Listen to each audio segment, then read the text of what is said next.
viewers, a beautiful Wednesday to you.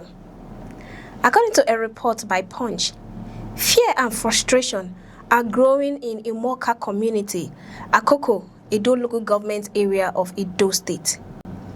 Following the killing of a farmer, Monday, Ogbaniba, in an attack residents attributed to suspected headers.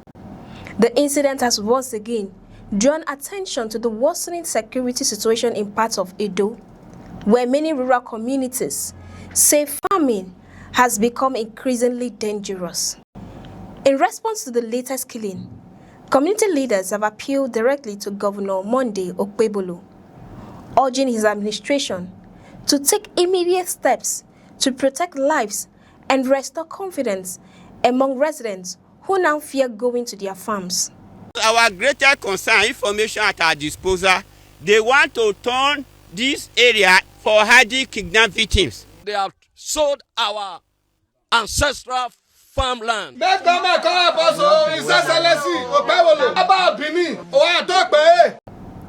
For the people of Imoka, the death of Monday Ogbaniba is not being viewed as an isolated tragedy.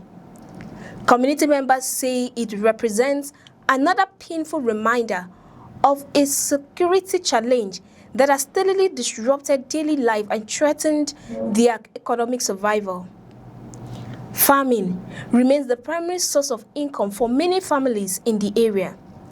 Yet residents claim persistent attacks have forced many farmers to abandon their farmlands. They want that beyond the immediate loss of lives, continued insecurity could also affect food production and deepen economic hardship for households that depend almost entirely on agriculture for their livelihood. The concerns of the community were formally presented in a protest letter dated July 20, 2026, and signed by Jeffrey Obasani, addressed to Governor Okpebholo and relevant security agencies. The letter described the latest killing as part of a disturbing pattern of violent attacks that has continued to threaten peace in the area. Residents argue that the repeated incidents have created an atmosphere of fear, leaving many people uncertain about their safety whenever they leave their homes or travel to their farms. They appeal for urgent intervention before the situation deteriorates even further. One of the major concerns raised by the community is Imoka's geographical location. According to the letter, the town shares extensive boundaries with both Kogi and Ondo states, making it vulnerable to cross-border criminal activities.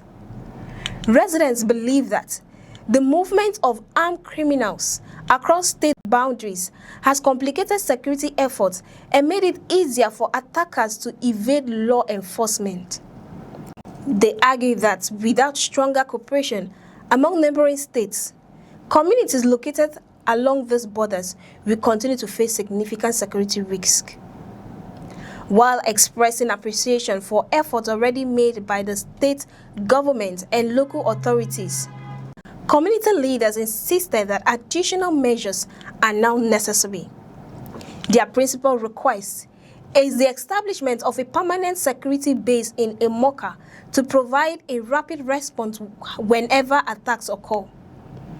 They also call for stronger operational collaboration among security agencies in Edo, Kogi, and Ondo states, arguing that criminals do not recognize administrative boundaries and therefore require coordinated security responses that extend beyond a single state.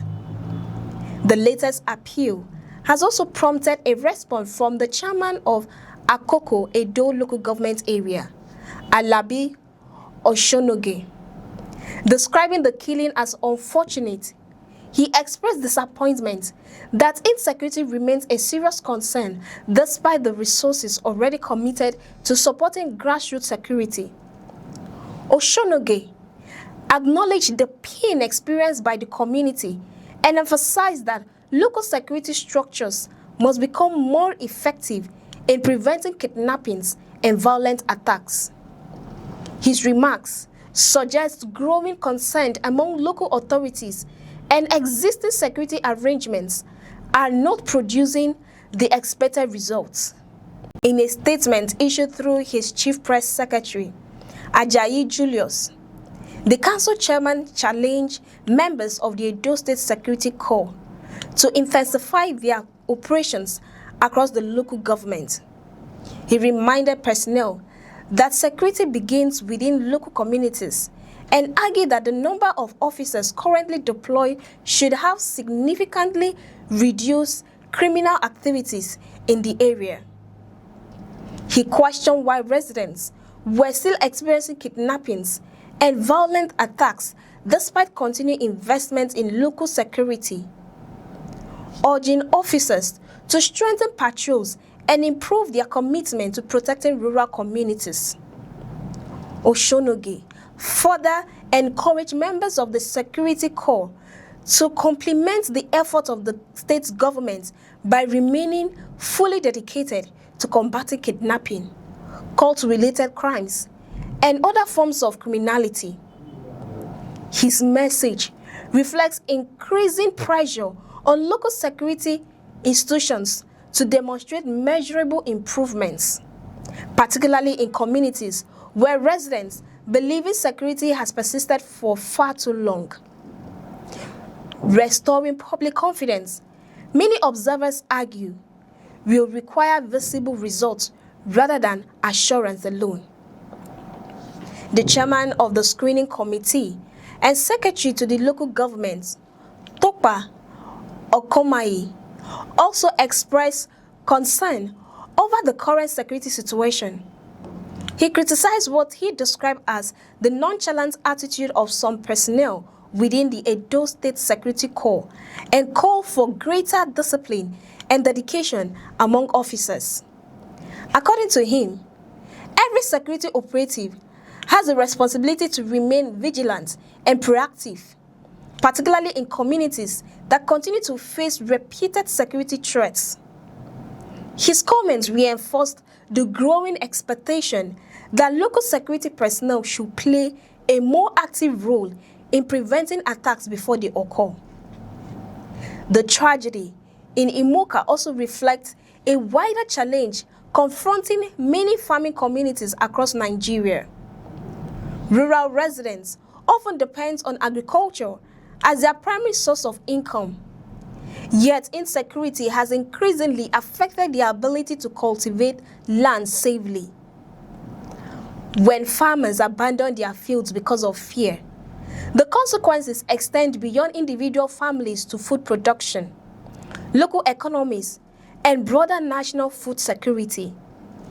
This is why many community leaders argue that improving security in agricultural communities is not only a law enforcement priority, but also an economic necessity.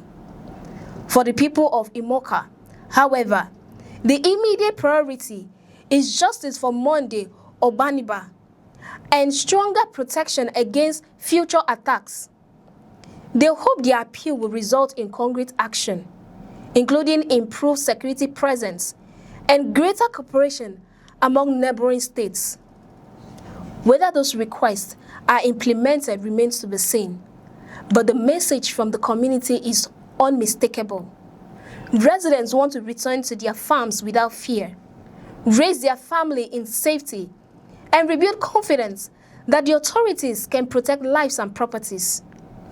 Until that confidence is restored, the killing of another farmer will remain a painful symbol of the security challenges still confronting many rural communities across Nigeria. For more updates and in-depth analysis, stay with us on News Express. Don't forget to like, share, and subscribe. I am Kasitoni. Stay tuned for more updates.